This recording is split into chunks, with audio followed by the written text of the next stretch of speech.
Hey guys, welcome to the Refined Savage. This week we are back with Angie Yo. Angie is a national level NPC bodybuilder. She's actually a figure competitor. She's also doing some powerlifting now. Super interesting interview. She's a fantastic personal trainer up in the Toledo area, so check her out. So check it out, and then go over to iTunes and like, subscribe, and share, and like and subscribe here at YouTube as well. Thanks a lot. See ya. Angie and Jamie, how you doing? Excellent. We're super glad to be here. Made the drive from Toledo, Ohio. Yeah. And just glad to see the gym finally. I've only heard good things about it. Yeah, you're friends with Lynn and Phil, right? Oh, yeah. Yeah. Yeah, they were coming out to the gym that I work at, Spire, for a while, and she was instantly a role model of mine, just her strength and just a great personality. So we've known each other for about a year, and I train her niece, or her Jessica Pilcher, one of their family members. Sure, right. So I see her once a week, so kind of with the family. Great, yeah. Spire, I know there's a Spire out near Cleveland, but is there one in Toledo too? Yeah, there is. There's a few across the country, kind of based out of Colorado, but we were the flagship gym for the Aspire.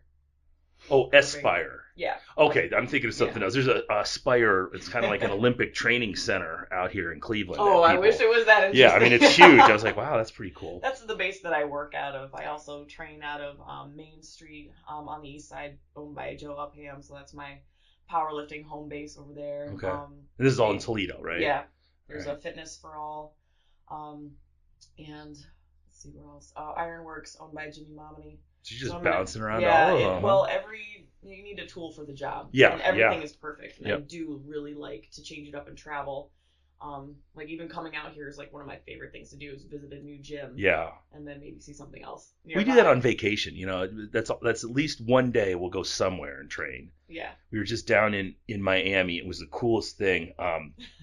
We were down at Michael DePlava in Miami, who I've never met before in my life. He owns Battle Axe Gym. And I texted him a couple weeks before we were coming down. I said, hey, Michael, we're going to be in town. I know you don't really know me, but, I'm showing up. We follow each other on Instagram. I'd like to come in and do a drop-in. Yeah, and he's like, well, he was like, yeah, come on down. Well, and I didn't, in my typical fashion, weeks go by, I never contacted him again. I get down there that morning. I'm like, hey, Mike, we want to come down and train. He's like, man, I'm not at the gym today, but he says, I'll just leave it open for you.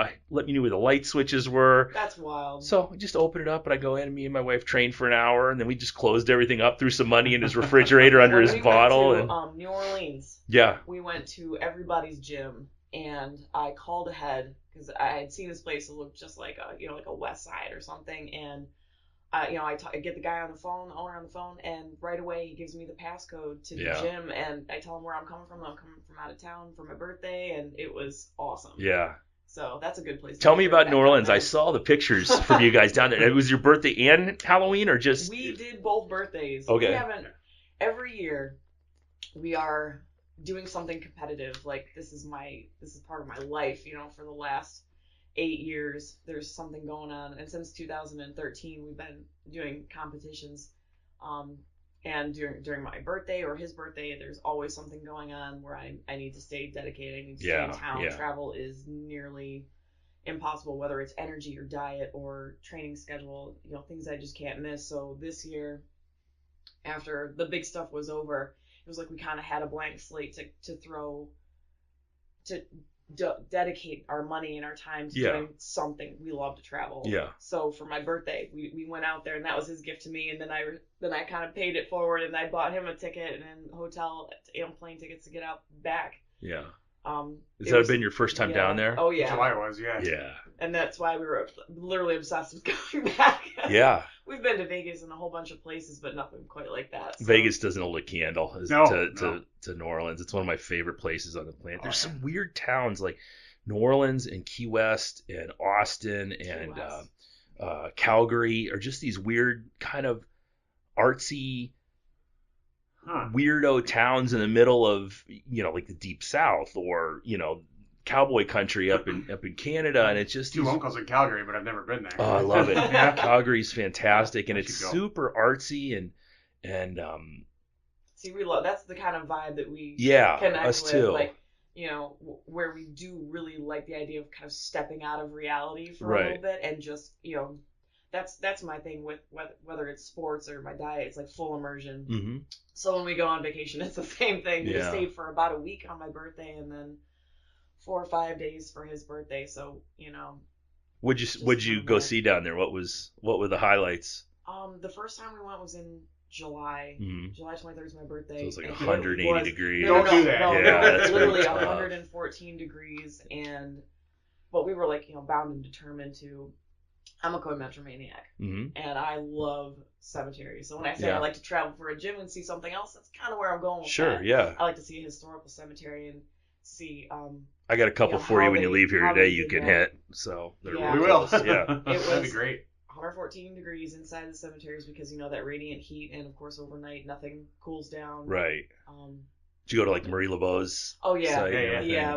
We took one tour, but it was just so hard to enjoy it because it was so hot. But we tried as much as we could. Then we went back for his birthday. It was so much nicer, and you could just kind of stay out all day and Yeah. not have to worry about. It was like Halloween time. It looked like. yeah, Yeah. it was. Well, his Right on- birthday's right over actually Halloween. Halloween. Okay. So yeah.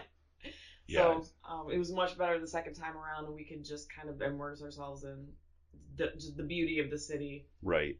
Not to worry about dying every 5 minutes, because it literally was. I felt like I got pretty close to like a heat stroke. Yeah, a you're couple just times. not used to it. You go down there and No. it's a whole different world. You'll adapt in a couple days, but phew. I never really did. No? It was that hot, and I mean, even at night, it was still in the 90s. Yeah. So there really was no real relief from it. My brother we lived hadn't down been on there. a vacation. That's where I was going with that. Was in our first vacation, our honeymoon, 2009. Hadn't been on a vacation Wow. that was not connected to a competition or a trip or a flight or anything since then. Wow. So by the time like my birthday came around, it had been 9 years. So we were not gonna waste a moment. Ready to I mean, I'm like, I get have to, going. everything was, and I'd love to travel. It has gotten us across the country. Sure. From Florida to California a few times. Just Vegas, competing. Yeah. Yeah. Mm-hmm. Jamie, pull this Chicago. down right in front of your face there. And but there was always all that responsibility tied up with it, or the severe exhaustion, or like everything's fit around the competition. Sometimes you might have a day or two, and I'm nowhere near recovered. By Right. the time you can see stuff, so he always had to kind of pay the costs for that. So it was really nice to do a couple of things in the same year, not attached to it. Yeah. When I was competing in Highland Games, we traveled all over the world, but you never got to see anything. Yeah, you get to Yeah. work and you'd fly out the next day. So there was no chance to sightsee or very You're little. there, and it's always special, and you see it as an athlete. You get to see places like nobody else does. Yeah. Right. And yeah, that has gotten us, into these places. We wouldn't have taken those other trips otherwise, and they paid off. Yeah, that's trying to travel and compete at the same time is never as much fun. I love traveling, but now that I'm done throwing, it's so much better to be able to just go somewhere and see sights. Did you guys get down to like the Yeah. quarter? I'm guessing. yeah. And Yeah, Second time we spent a lot stayed of in the time quarters. down there. Yeah. Where do you remember where you stayed? It was a Marriott. It was a huge Marriott. It had like Yeah. 900 rooms. So it was Yeah. just kind of out on the edge Oh, because yeah. I didn't want to stay in the Yeah. quarter. Right. So it was just right on the edge there. The first time we were down there, we were on the warehouse district. So we were kind of like a mile away. Yeah, my brother used to live down there until just recently, and we would go down there. We go down, and if we were going down there to get on a cruise. This most recent time we were there, we were taking a cruise to Mexico, and we fly down. We didn't realize why no one was picking this time to take a cruise out of Mexico or down to Mexico from New Orleans. And it was middle of Mardi Gras. So we flew in right in the middle, and my brother, who was a master chief in the Coast Guard, and if he didn't have that kind of stroke, we never would have gotten anywhere because he had like all this clearance, he could get us. Yeah. And so we had to stay at his house because there was no hotels anywhere, and This he's is driving not what us I was around. expecting. Yeah. Well, if you're like, what time of the year is it? Right. I never even thought about it. Yeah. It's like, I can't even imagine. imagine. New Orleans for Halloween was I bet absurd. I can't your even costumes imagine. were outstanding. Yeah. Seeing you guys all dressed up was crazy. Yeah. Yeah, the first night we were down there, I had hired like the city's best fangsmith to make some Yes. prosthetics for me. So exquisite. The Just city's fun best time, you know. fangsmith. I'm like, we just want to be, just jump into the freak zone, Where does one kind of find a part of that. fangsmith? Where does that happen? In a vampire call. shop. You call somebody. We heard of them through the vampire shop. yeah. So We went He to wasn't this hard to place called Lafatite's blacksmith shop down there that I really loved, and it's this. I guess it's an old blacksmith shop, but it's just like this cave that you walk in. And it's really Oh, no dimly kidding. lit, and there's a piano in the back, which was really odd. But it's like all these old stone walls that you go Yeah. through, and you can't see anybody. Everywhere you look, there's something old and it's been there for a while, or it's Right. being restored, or it's just, I don't know, just that you just don't have that in Toledo. Right.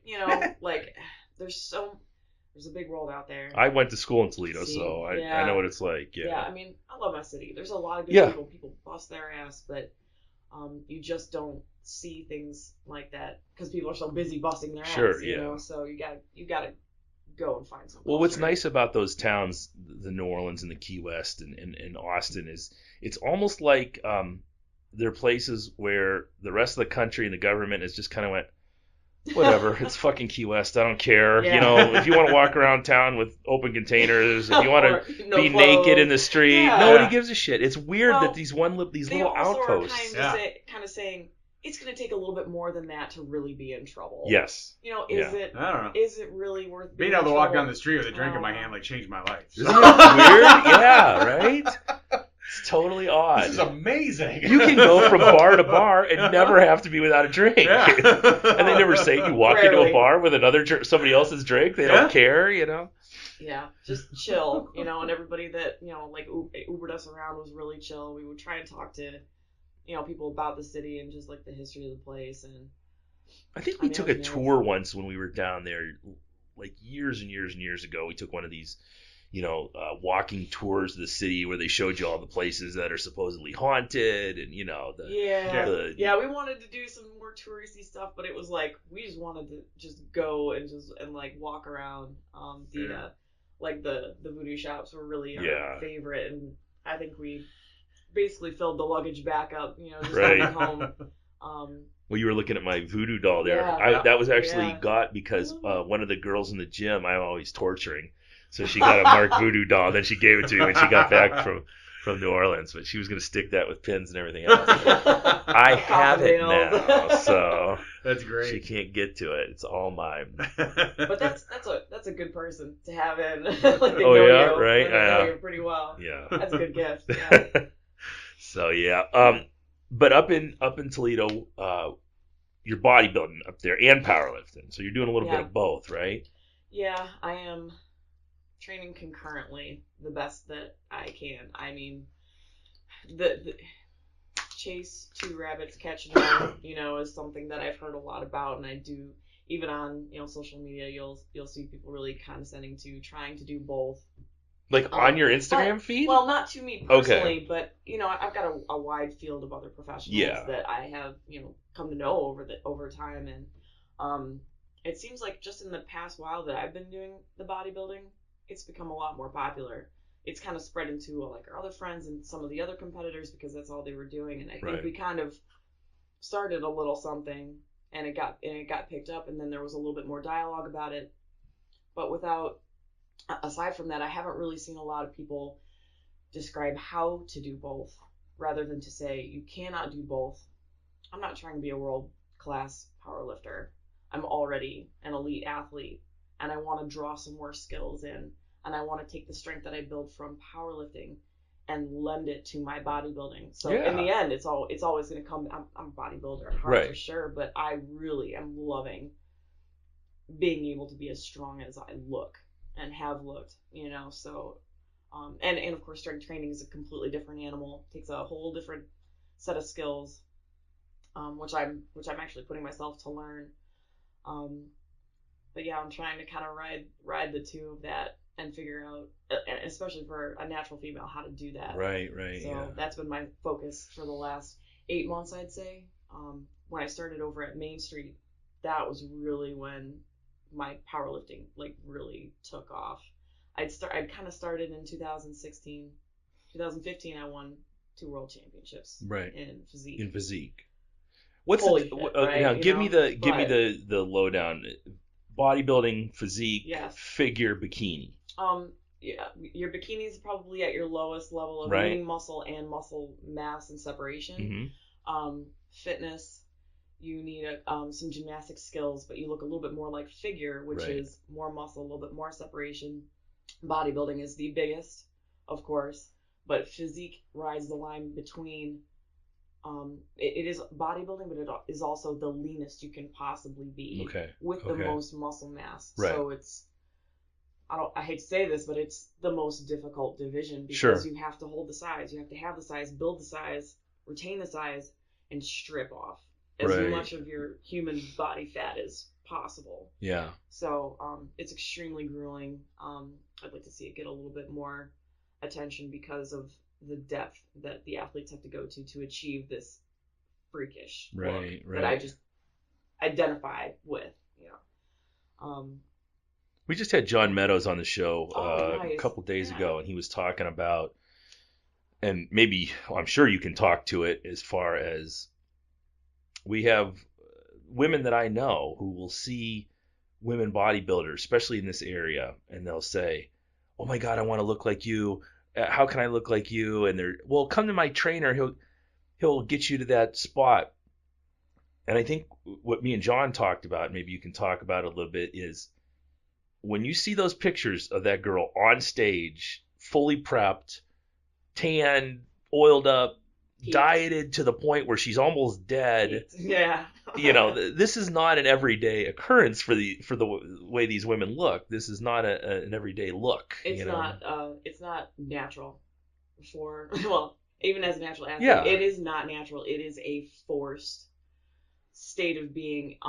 When I did the Arnold, 10 months it took me, and then another 4 or so to come back out of it. So we're talking over a year. Yeah. You know, the Kentucky Muscle I had done prior to the Arnold, and I won that like hands down. Won my Division 1 overall. It was amazing. Took 3rd at the Arnold my first time. Yeah. I only missed 2nd place by 1 point, and who's to say what that was? Sure. Yeah. But it is, it's a really scary process. The further that you go, because there's, it's extremely unstable feeling. So you have to still function, do family, do work. Sure. Maintain an incredible discipline of your schedule to fit everything in, an incredible amount of precision with your diet, even down to your water and your salt, because everything at that level gives you some kind of consequence or outcome. Mm-hmm. So it's like taking a magnifying glass in the sun and you're just focusing that beam Right. over time till that one day. But yeah, it took months, and you really do need a coach to kind of guide you through it. And it's really, it breaks people. Yeah. You know, breaks men, breaks women, it Yeah. breaks all kinds of competitors along the way. And the only way through that is to create a personal style, and that can't be taught. Mm-hmm. That's really the hardest part, is to figure out your way. You know, having a few years of competition underneath my belt got me there. Having a great off season where I really taught myself how to diet up, Mm-hmm. take in a lot of calories, Right. helped me maintain a lot of calories going into the show, where I'm still proud of how much I was eating up to that show. That does not mean it was comfortable by any means. Right. But yeah, you're not meant to live down there. And when you You're say not meant to, dieting up, possibly. if I understand this Mhm. correctly, is you're basically teaching your body to process more calories so that you can take that out later Yeah. and Yeah. and be able to shrink down a little bit or lean Yeah. out more. Yeah. Because if you're always taking in that same amount of calories, there's nowhere for the body to go. Well, I want to grow. Sure, yeah, You know? that's kind of the point of all this, and right? you've got to break through whatever those mental barriers are. I mean, the last few months before I started my competition was also quite miserable, because I'd never eaten that much in my life. Yeah. And I was holding myself to, it was like 400 or 500 carbs in a day, over maybe like 230 protein. I don't remember what my fats were, probably about 100, 120 or so. And to do that clean and not, I never even thought about drinking my calories, Right, like making right, things, right. you know, unless I was blending them, which was ridiculous. I would put like whole bagels, Right. protein powder, and I would just Condensed milk, Right. a bagel. sit at the sink and I would drink my drink and I would put my hand under cold water and I was like, I am getting this meal down Ugh. because I wanted to be doing something that the other girls were not doing, Yeah. and I wanted to see it through, see what it did, and it worked. Yeah. So this is right now I'm in my second round of what I would say intelligent bulking because I kind of know what I'm doing now. Right. Sounds good, but I've been. She's through it not a little blending bit any before. bagels. But I mean, I do two servings of red meat a day. It's still a struggle to maintain it, but once my body got so used to it, Right. it was, you know, you function at a higher level. Your metabolism works very well. You know, I pulled out a lot of cardio. I was lifting, almost solely lifting, a little bit of conditioning. But to make my body get used to it took a lot of time. It took about a year. Right. Or more. And then when I went back into dieting, you know, it was great that my normal days were some other women's high days or refeed days. Right. Right. And all the way up until 2 weeks out, I was still able to go out and have pancakes with my husband on Saturday. You know, like I treated it that seriously. Well, that's that's yeah. probably something that, like you said, most girls don't do. There's not an off season. You're just in a different season. You're getting yourself prepped for what's going to come a year from now. Grow. And I don't know. I don't know. I don't want to sound weird, but I could not find a single woman's diet that reflected what I wanted to do. Mm-hmm. So I watched a lot of the guys. Right. I mean, they had a physique that I kind of wanted. I wanted to be bigger. Wanted the shoulders. I wanted the strength. I want the legs. What can I do? And it always came back to food. Never really was there a suggestion of really doing anything else. It was always food. Yeah. So I was like, okay, I'm gonna face whatever I have to figure this out. Created my own diet. I didn't have any coaching in my off season for that. I mean, they kind of said, you know, take this up as far as you want, but at some point you're not with your coach anymore. Yeah. So it really was my own, discovery and work. So like, I want to look like the guys. I'm gonna eat like the guys. And I turned it into a hashtag. I was like, eat like the boys. Whole milk, red meat. Yeah. Lots of rice. I kept it clean because I didn't ever want my body to be fighting to find the nutrients that it needed at whatever critical moment to be building that muscle. So when I got back on the stage, I had added, 10 pounds almost. You So posted that a was picture. I can't remember. Awesome. Well, where to I a saw stage it. weight. Yeah. So when I was leaned down, Yeah. I got back on stage much heavier than I had, which to me was the sign of success. Right. Being able to maintain all that muscle, having such a big diet. So that you posted that to a me was picture of success. yourself. I can't remember when it was. A couple weeks ago, maybe, or it was a picture of maybe like one of your first shows, and how small you were as compared to now. It's like holy shit, you put on a lot of muscle. Yeah, once I started, I did not stop. Yeah. I have never taken Your stage time weight off. started your first show was like 104, wasn't it? Oh gosh, yeah. And we've gotten up to, she bottomed out like 115-ish in that neighborhood, 114. Oh, that was right at the end. Yeah, like I right think at the it end. was more so, like 118. So 118, yeah. So she's well, 10 to 12 pounds of lean muscle she's been able to put on over her career. Right. So. Yeah. There's a definite and that's when change you're like for sure. dehydrated and Yeah. all. You look back now, so you're like, that's oh my real god, weight. she's so tiny. Right. She was. Yeah. You looked really, really little at first. Yeah. But it was like those shapes that you were seeing were also what I built out of the back room of my house. Mm-hmm. I did not have any friends that trained.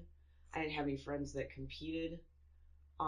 I like literally we had a couple pieces of gym equipment in the back, and I earned myself a pro card off of studying. And some of this was before I really had a whole lot of internet access. Yeah. So I read a lot. My base is in reading. So. Well, what was, got you all started to begin with? What was the spark that said, okay, I'm going to be a bodybuilder? Because you haven't been doing it that long, you said, right? When you identify with something, Mm-hmm. and honestly, I didn't know I didn't have a clue if any of this stuff would work for me. You know, I was like, okay, like what are these women doing? Like, what do they know? And I think Right. that was what it was. I'm like, what do they know that other people don't know? Because they don't look like anybody else. Yeah. I don't feel like I've ever been like anybody else. And something about that was, I was just like, I feel like there's something in there like that. I really was on that level already, and I just had to find out how they did it, because I felt like that was already a Yeah. part of me. I identified with it, but I didn't have a gym. I didn't have a trainer. I didn't have a nutritionist or a coach. And, you know, I would, once I finally did get on the internet, I would just kind of ask random people and whoever I saw that looked good, like, for advice. And I mean, a couple of times they're like, you're not going to have any fun with this if you don't have a coach, you know, like, you need someone to handle this. And I was like, well, I can't afford that. Right. I really wanted to learn. So my first 3 competitions, I won my first show, hands down. Second show, I didn't even realize how big of a show I'd signed up for, and then I won that, which ended up getting me an invitation to the Natural Olympia that was in California, and we dropped everything and started raising money. Yeah. Because and then it was like, oh my gosh, this is my life, and I went and I earned 2 silver medals. You know, just blew it away. You know, and there were countries coming from all over the globe for that show. Yeah. I mean, at the last one, there were 19 countries. Yeah. So it was like, what do I do next? And I went back to the guy who had, Ryan Rollison, who had put on that very first show, and I was like, what do I do? And he just kind of looked at me across the table, and he was like, girl, you can take this as far as you want.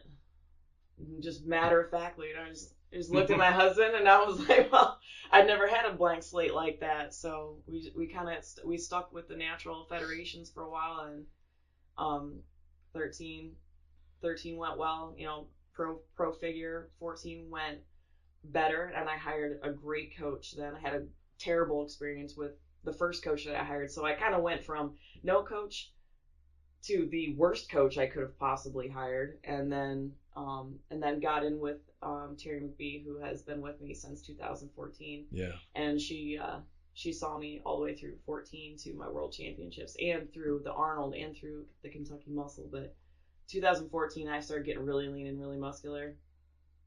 And that's when I figured out I was really more physique, because I went back to that same Olympia and I took 4th, which is the lowest I've ever placed in all of my competitions. And it was only because I was really discovering that I was a physique You were in the wrong athlete. class. Yeah. He's like, you're too big and too lean. It was awesome. Best loss, quote unquote, Yeah, right? I've ever had. Yeah. I mean, even to this day, the Arnold taking 3rd place, that's still the second lowest I've ever placed. Yeah. And I've had like 12 competitions. So for do you bodybuilding. compete? You said Natural Olympia. Do you compete in just natural federations now, or do you go back and forth? Or? This past year, 2017, we did the Kentucky Muscle. That was in October, like right around his birthday. Like I said, we're always busy on birthdays. And then dieted all the way through the last year's holiday. So a year ago, right about. And went right into the Arnold, and those are the first 2 NPC shows I ever did. So first NPC show I ever did, I won. Yeah. I won. Like, I could not believe it. And that was no small show. And everybody Right. kept kind of telling me, like, you know how big this is. And I'm like, I kind of didn't. But that's kind of like a running thing. I had just kind of gone for things, and it sinks in later. Yeah. Because I'm so busy doing the work and trying to build this thing that I see in my mind's eye, because I know that if I can get anywhere close, that I'm going to be pretty good. Yeah, right. Pretty good. And you're looking to start doing some powerlifting now. You're training. Where are you going to compete? You got one in mind? Yeah, actually, that's funny. Like I said, okay, I started right after the Arnold. Oh my gosh.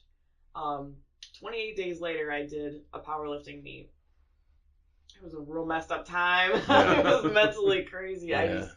I knew I needed to catch myself after the Arnold, and I knew I was going to have a hard time getting back into the diet. And what powerlifting had done for me in 2016, after I took the time off after winning both worlds, was that it helped me identify with a much bigger, powerful, like, feminine body shape. And I knew I needed to eat to be strong. Mm-hmm.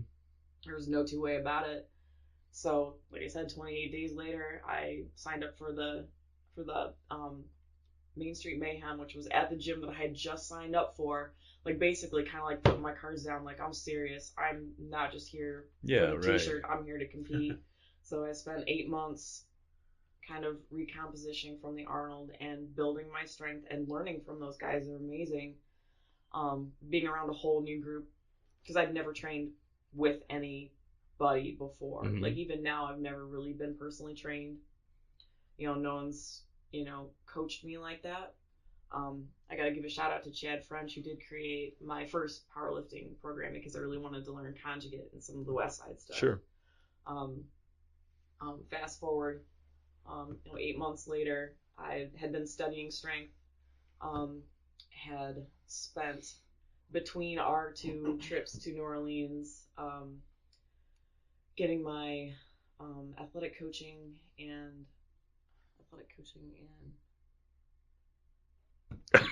Jamie's puzzled. He doesn't know where this is personal going. training and athletic coaching certificate Okay. from Westside Barbell. Okay.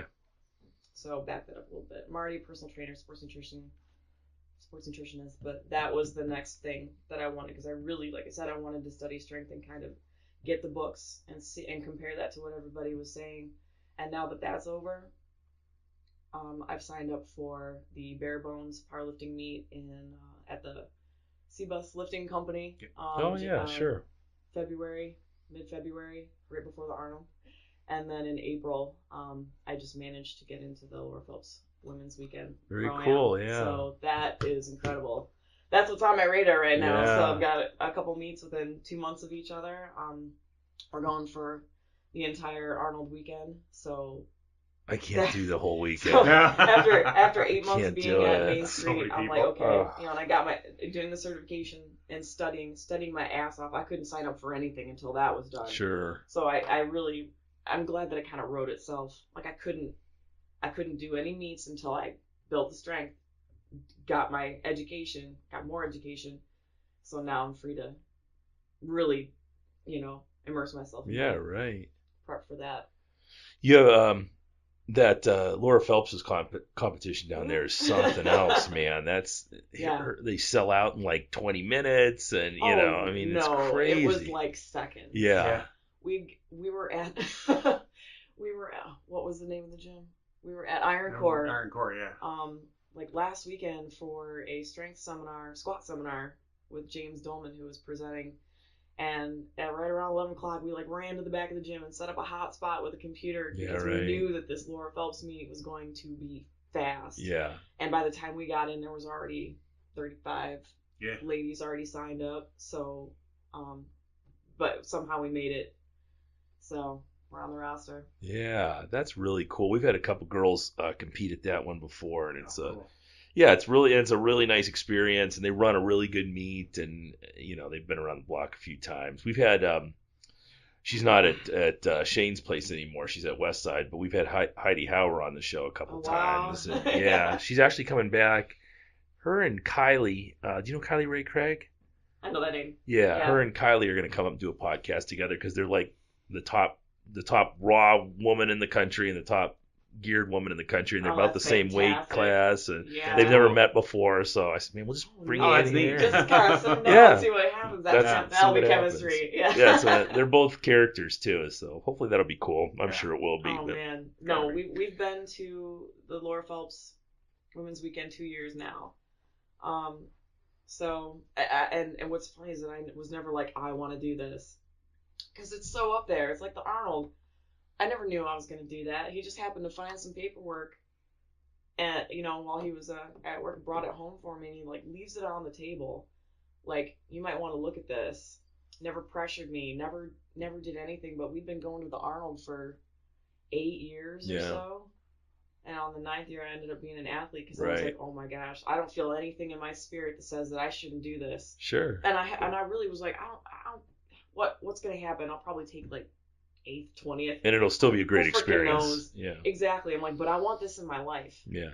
And that's what everything has been. Is I want that experience in my life. Same thing with Laura Phelps. I'm like, I'm not gonna beat anybody, but I'm getting strong. You're gonna run into. So you're gonna have some fantastic girls there, but you're also gonna have some people that that's gonna be something you're gonna beat around a my little life. bit. Yeah. Well, we've seen it, and just the way, just the energy in the room, So we're gonna be there for both days. Is So, it at the sweatshop? Yeah.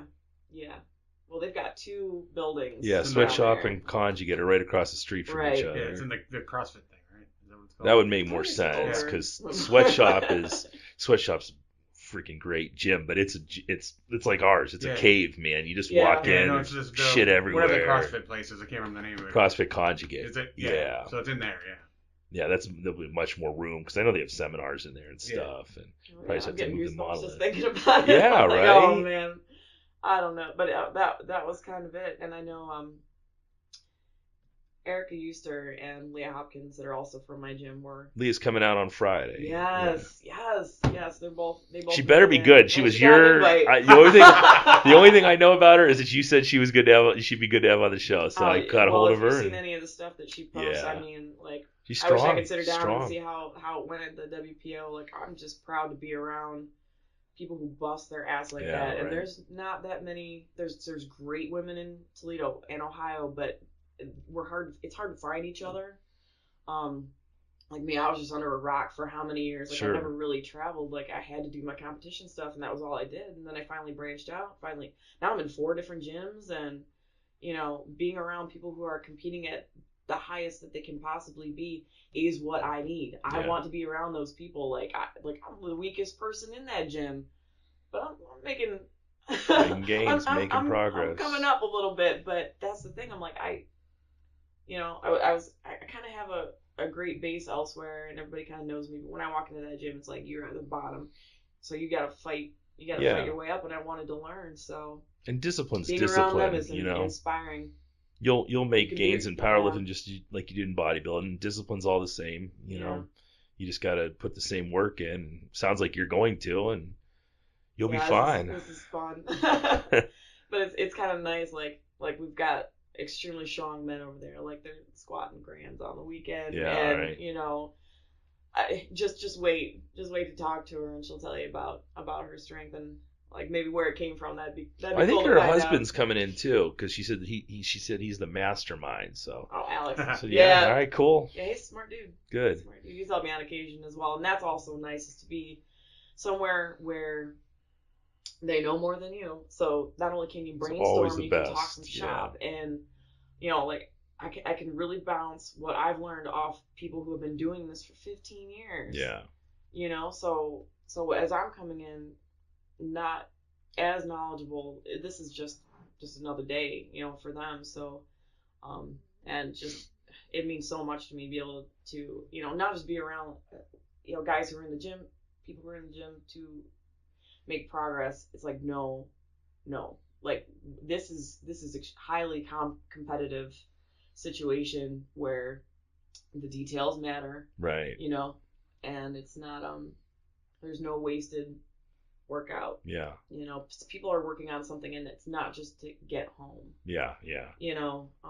Full respect for anyone who's working on their goals. You do not have to compete to be a badass. No, absolutely not. I have yeah. so much respect, and it really is, like, coming from where I don't know, just not having the life like I do now. Right. Like, knowing what it's like to not have the gym, what it would be like without it.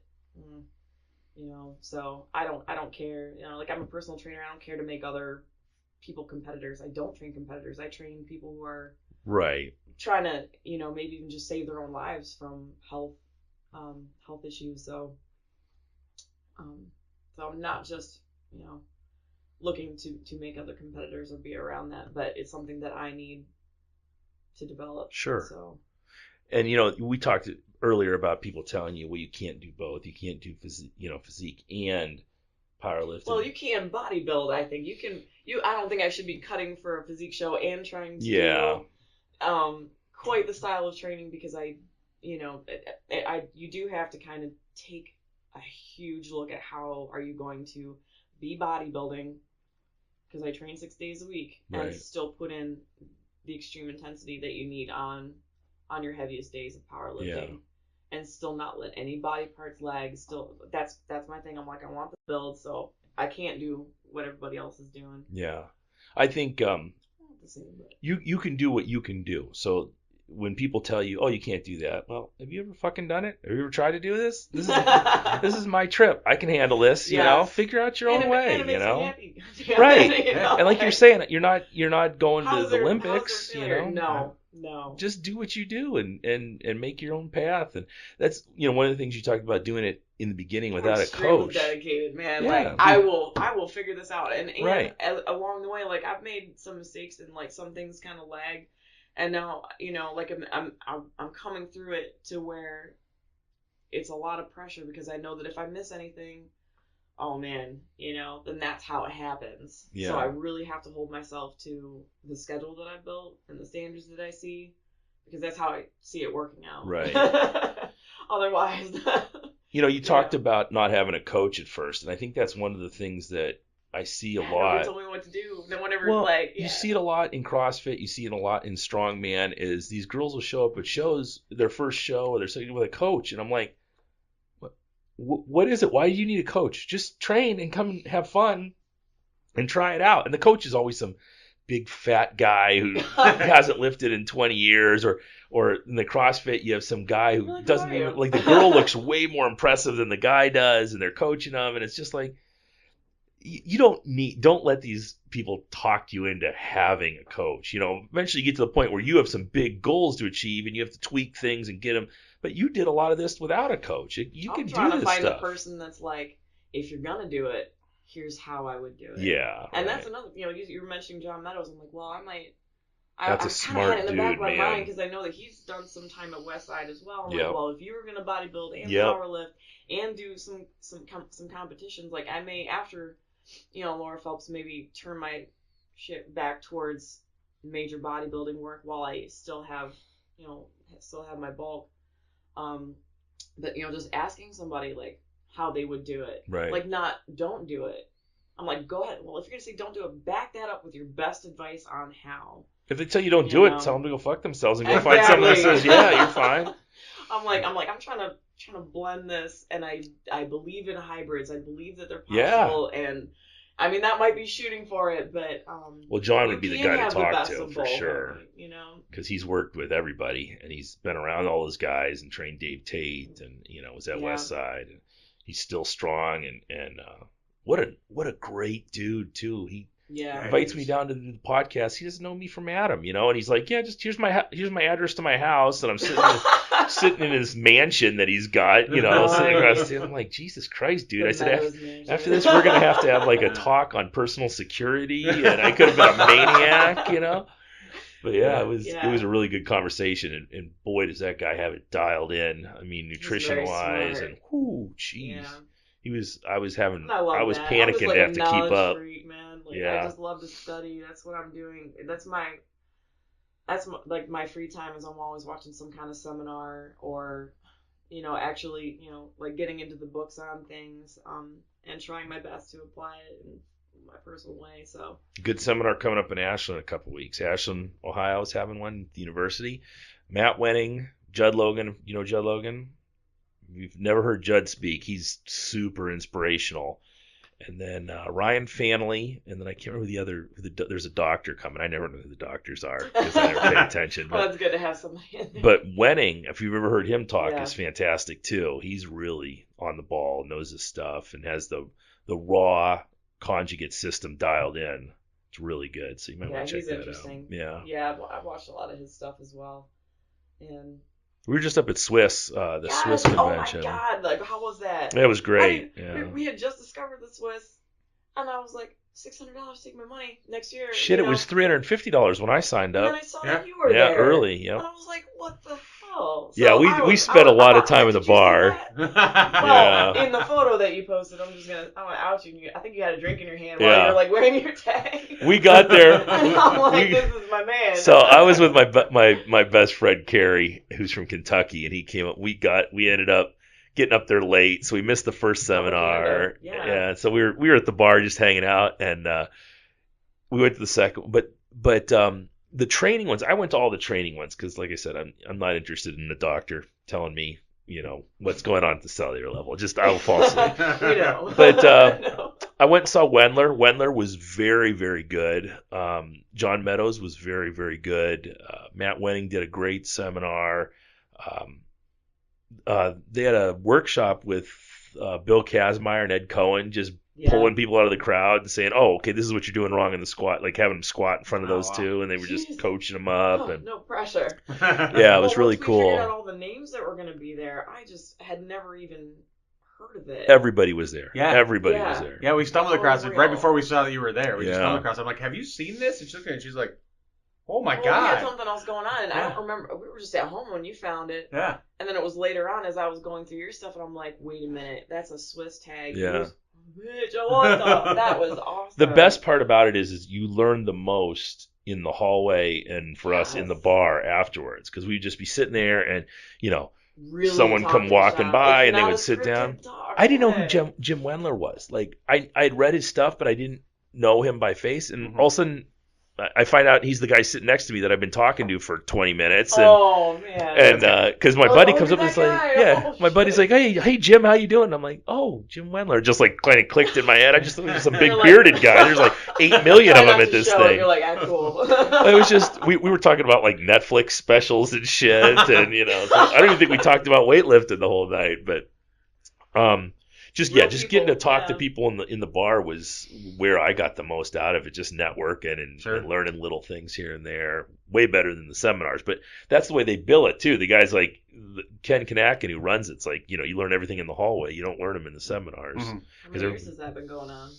God, I don't even know, but it's like every other year. Okay. Yeah, it's kind of a big deal. Yeah. Yeah, and time for people to plan, but and It was sounded really amazing expensive, though. but it might be above my knowledge. Well, it was okay, That's so the thing. one of the things Yeah. was the guys whose seminars I went to who tried to talk over your head had the shittiest seminars, Mhm. and pretty much everyone was in agreement.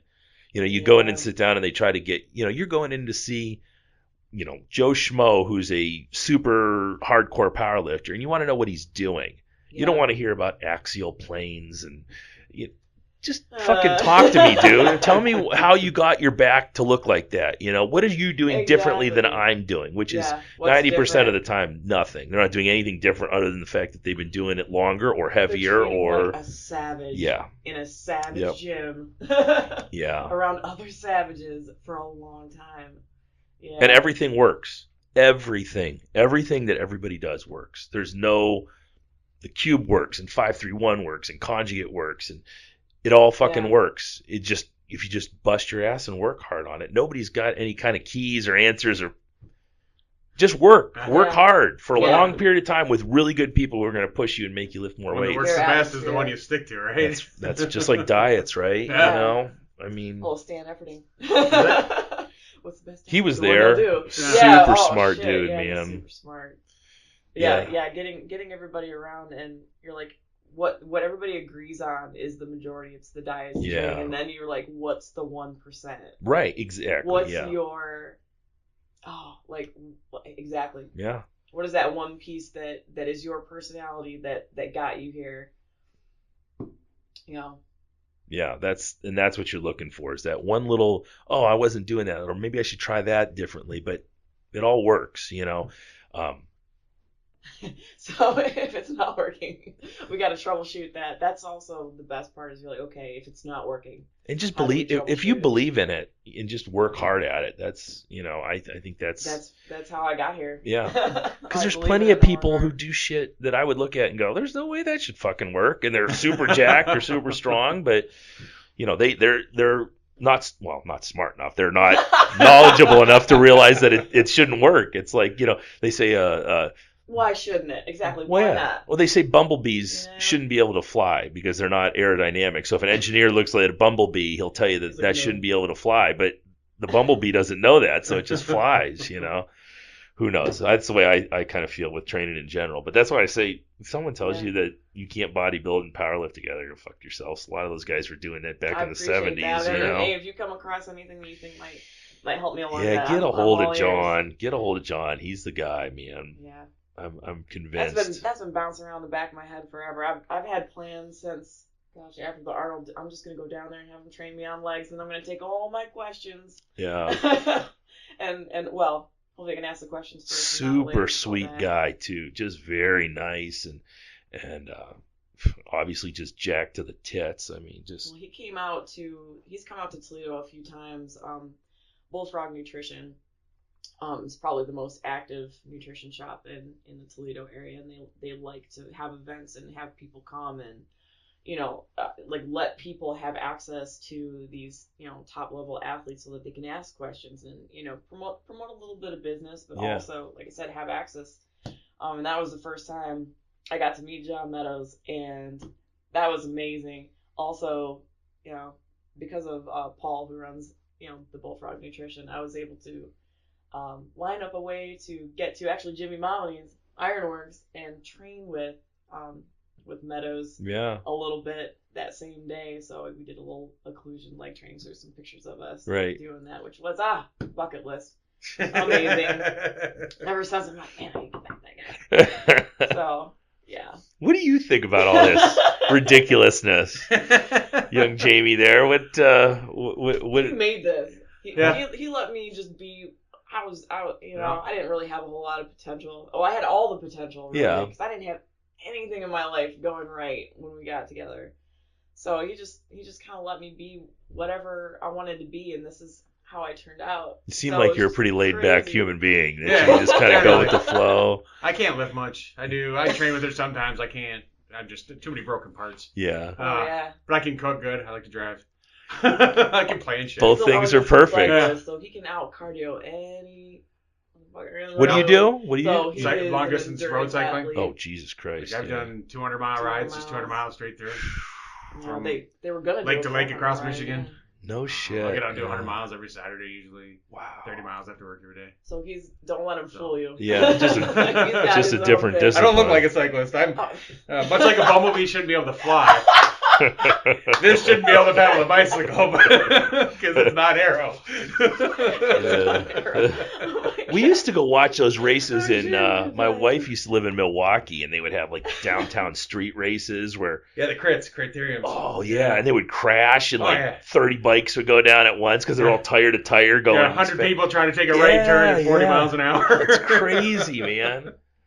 Yeah, that was Yeah. always really cool. We see the long distance bike riders come down Route 6 right by my house. It's just it goes all the way around Lake Road from Yeah. Buffalo, I think, all the way up into probably Toledo or Detroit or something. It goes Yeah. all the way around the lake, but there's always I'm up long around that distance way. riders on there. I'll come out of Toledo, go down to Bowling Green, up to Sandusky, and Yeah. back around, and that's a good route. I don't go much further than Sandusky. It's pretty damn far from Toledo on Yeah. a bicycle. I can see Sandusky from my backyard, Yeah. so it's, I mean, Yeah, I mean, I go out because I usually see like the Davis Bessie playing, and then I'll yeah, right.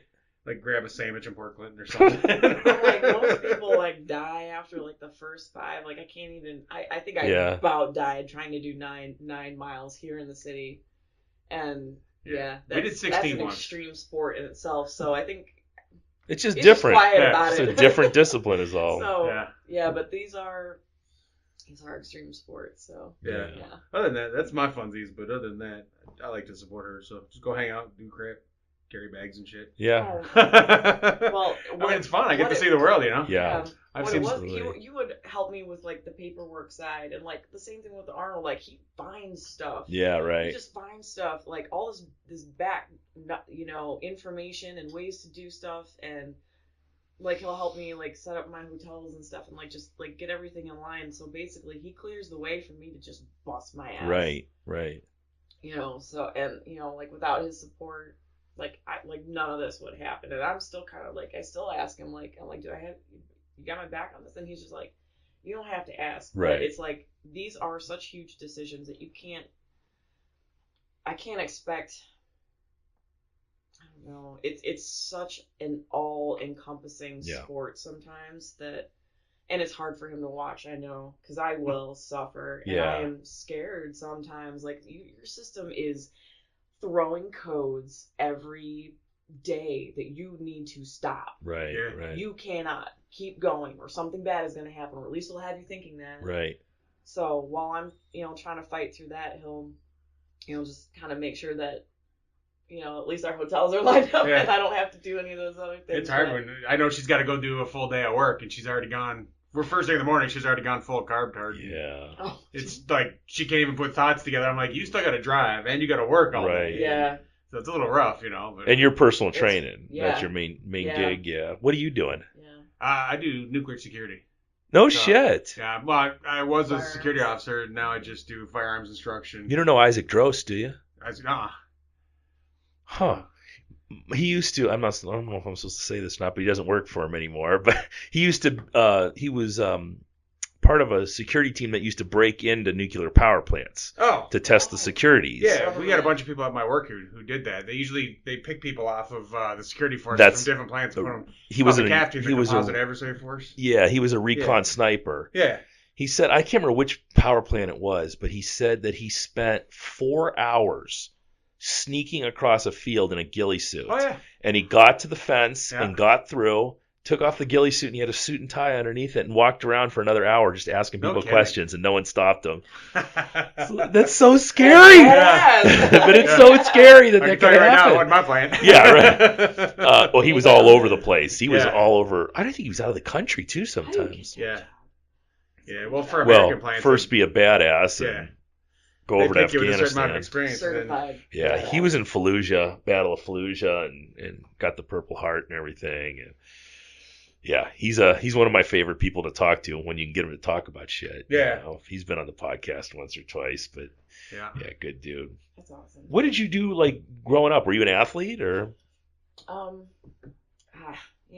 I did a little, my parents tried to get me into some sports, just to give me the opportunity, like softball, oh gosh, I did some track, sprinted a little bit, kind of like that. So is this really the first athletic thing I you've did a been little bit of into? rhythmic gymnastics and stuff like that, but I just could not, communicate through them well. Yeah.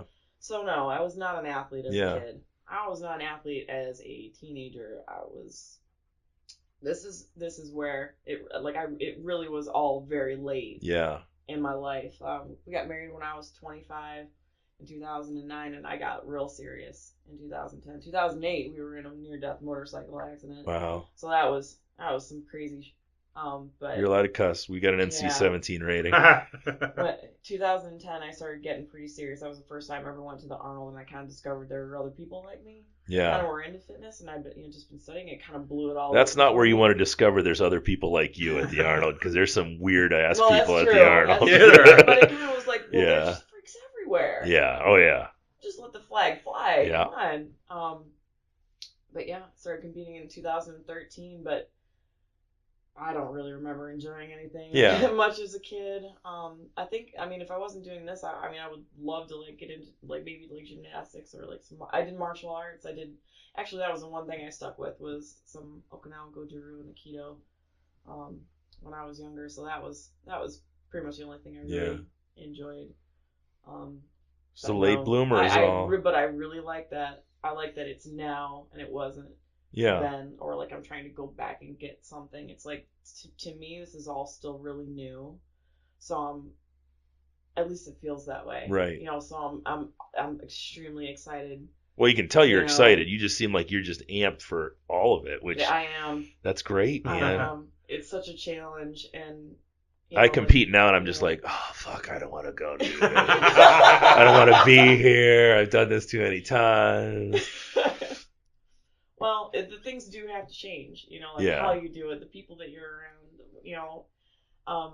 I did a couple of natural federations in bodybuilding, and then I changed over to NPC. It's Yeah. nothing owns me.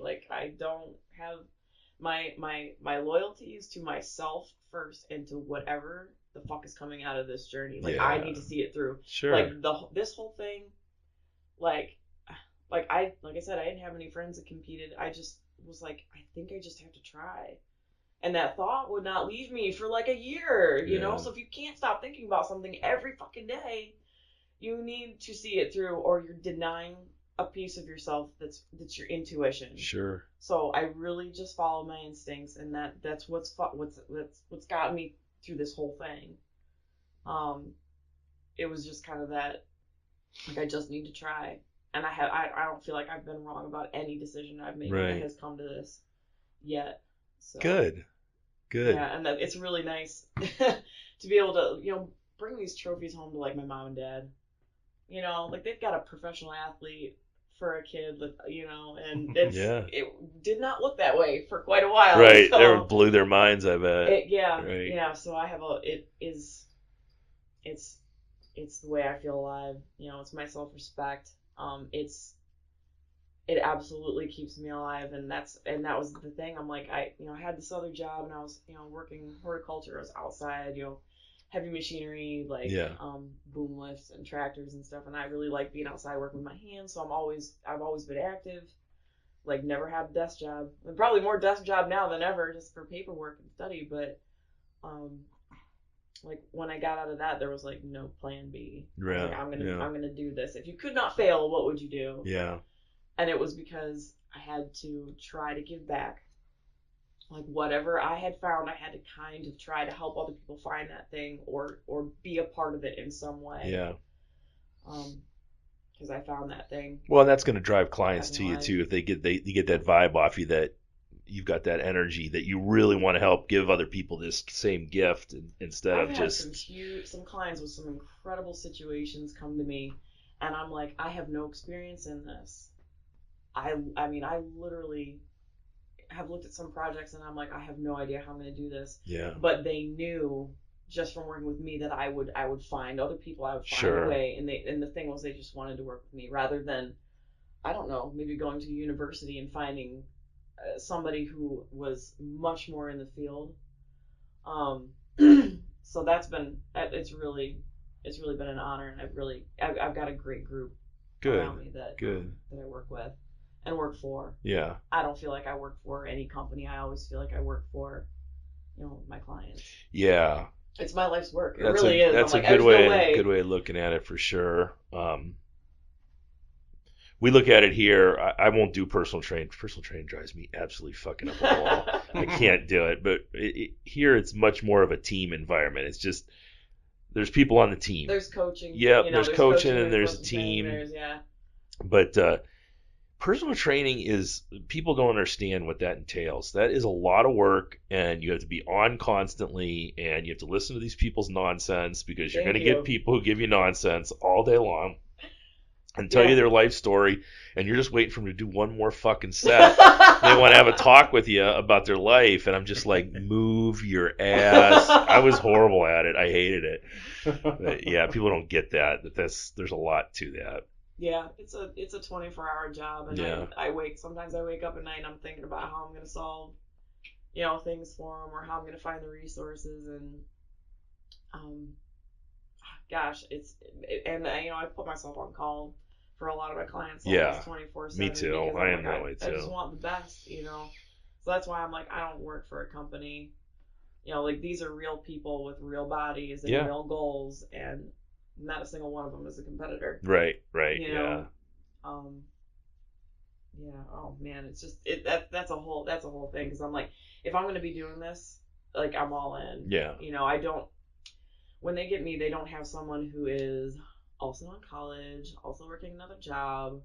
Well, 99% of personal trainers out there are horrible because they're just kids that Planet Fitness hired to do personal training. And they're not certified. Yeah. Or even if they are, their certification. People hear all the time who are certified. Education. Yeah. Like I want to keep learning, and the ISSA holds me to it, so I have to. Like I said, I want to do that, but they also make you prove it, which is great. Yeah. So I'll just continue to do this. I don't know how many people really keep their stuff active. I mean, respect to those that do, and I love having a professional community to talk to. But people have kids, and then they've got family, and then they change jobs, and I get people here all the time who come in and want jobs, and they just have their personal training certificate, and they've never done anything. I'm like, okay, well, this is the way this works. Join the gym 6 months from now if you're doing well, and I think you know what you're talking about. We'll start having you intern with another coach, But I've got my cert. I've got my CSCS. I'm like, I don't give a fuck what you have. You're going to do it my way, or you're not going to do it, and everyone's got to respect you. Rather than, especially if the other thing is, if I bring a kid in here off the streets and have him personal training, and you're trying to train some dude in your class who's a 500-pound bench presser, they're going to be like, I don't give a fuck what degree you have. How are you going to improve that to a 525? Right. holy crap. Yeah, how are you going to help yeah. me, skinny man? It's never going to work out that way. How are you going to take this off my plate? Right. How are you going to make him Yeah. better? Because I don't. But yeah. Well, good. I'm glad to hear you've got such a passion and energy for it, because I think that's the most important thing. And as long as that energy stays there, I think you can't lose. You'll just keep succeeding, and whether it's bodybuilding or powerlifting or get into some strongman or mass wrestling or whatever the hell you're doing. And I think that's kind of part of it. I feel like when you are just you are exactly who you say you are, and you're driving towards this thing, and the universe just puts shit in the way, right. and I don't know if you knew who I was before the competition. No, that we no. met at, but those are my friends out there. I figured and out who this you were was through amazing. your Instagram page, Yeah. and I just went and clicked on you. I'm like, man, who is this broad? Look at her. And so thank you for this opportunity. Oh man, it's my pleasure. And Thanks for I'm coming looking out. forward to more. Actually, next weekend, Dylan Wise is filming a movie about. Oh yeah, tell me about that. Yeah, it's about dopamine Uh-huh. and what makes people do really incredible things with their lives. Can't stop, won't stop, have to do the thing. Right. So I'm gonna go and be on the film set for my side of That's the story. awesome. So I'm kind of blown away. This is a big week for me. So. Yeah. But we'll get to travel and really getting down to the root of who you are, why you do what you do, and just breathing fire onto it, just putting more oxygen into it, and that means a lot to me. I dig it. Yeah. Well, we'll definitely do this again, because it's been great, and Thank you. after the powerlifting, maybe after Laura's thing, we'll do it again and see how you do. After mid-April. After you succeed and go down there and kick some ass. Oh, I've got some PRs, some huge PRs to break. The last time I competed was 118 pounds. Yeah. So I'm over 140 now. So. And we got your girl Solid. coming in on Friday, so Yeah. Good awesome. luck. Yeah, it should be fun. Awesome. Good. Well, this has been great. I'm Thank glad you. you guys came up, and I've got some stuff to do, but if you guys want to catch a workout, I'll leave the place open for you. You can have the whole place to yourself. Oh, man, that'd be sweet. All I will right. not say no to that. Angie and Jamie, thank you very much. This has been the Refined Savage. See ya.